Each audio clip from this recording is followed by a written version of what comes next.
sopir BD yang tabrak lari mobil di tol Pluit ternyata seorang wanita. Terkuak identitas pengemudi mobil listrik BD dengan nomor polisi B1547 BNV yang menabrak mobil sedan hitam Chevrolet di Jalan Tol Sediatmo, Pluit, Penjaringan, Jakarta Utara, Sabtu, 3 Mei 2025, dini hari.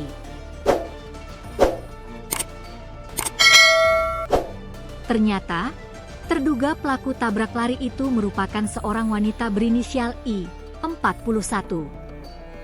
Kasat Lantas Wilayah Jakarta Utara AKBP Doni Wibisono mengatakan, mobil listrik BD yang dikemudikan I terdaftar sebagai mobil milik suaminya, A, 42. Pada saat kejadian, I sedang mengendarai sendiri mobil itu. Saudara A yang selaku pemilik kendaraan sesuai dengan registrasi yang terdaftar, saudari I pengemudi. Satu kakak, suami istri, kata Doni di kantor Satlantas Wilayah Jakarta Utara, Minggu, 4 Mei 2025. Kecelakaan diduga tabrak lari ini terjadi Sabtu dini hari sekitar pukul 00.30 waktu Indonesia Barat. Saat itu, I sedang berkendara dari arah barat ke timur di Jalan Tol Sediatmo, KM 22, Pluit. Polisi masih mendalami apakah I mengemudikan mobilnya dalam kondisi mabuk. Polisi juga tengah menyelidiki berapa kecepatan mobil yang dikemudikan I ketika menabrak mobil korban. Kami masih mendalami terkait hal tersebut. Karena kan kami belum bisa mengambil keterangan daripada saudari I, ucap Doni.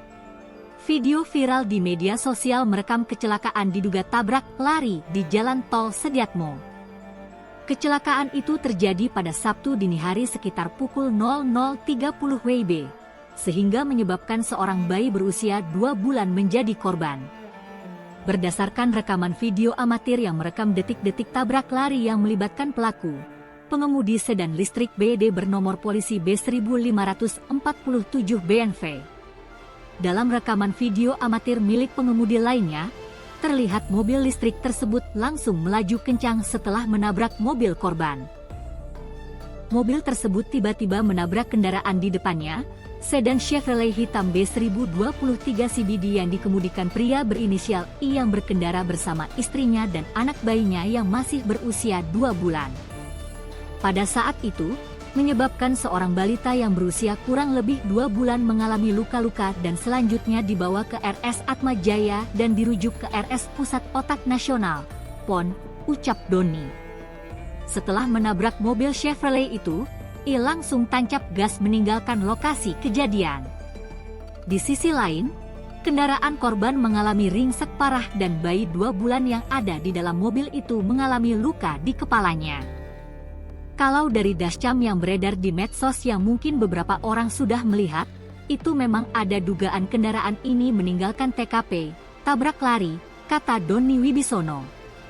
Setelah kejadian, polisi melakukan penyelidikan hingga akhirnya bisa mengamankan mobil yang dikemudikan I di rumahnya di Bilangan Jelambar, Jakarta Barat.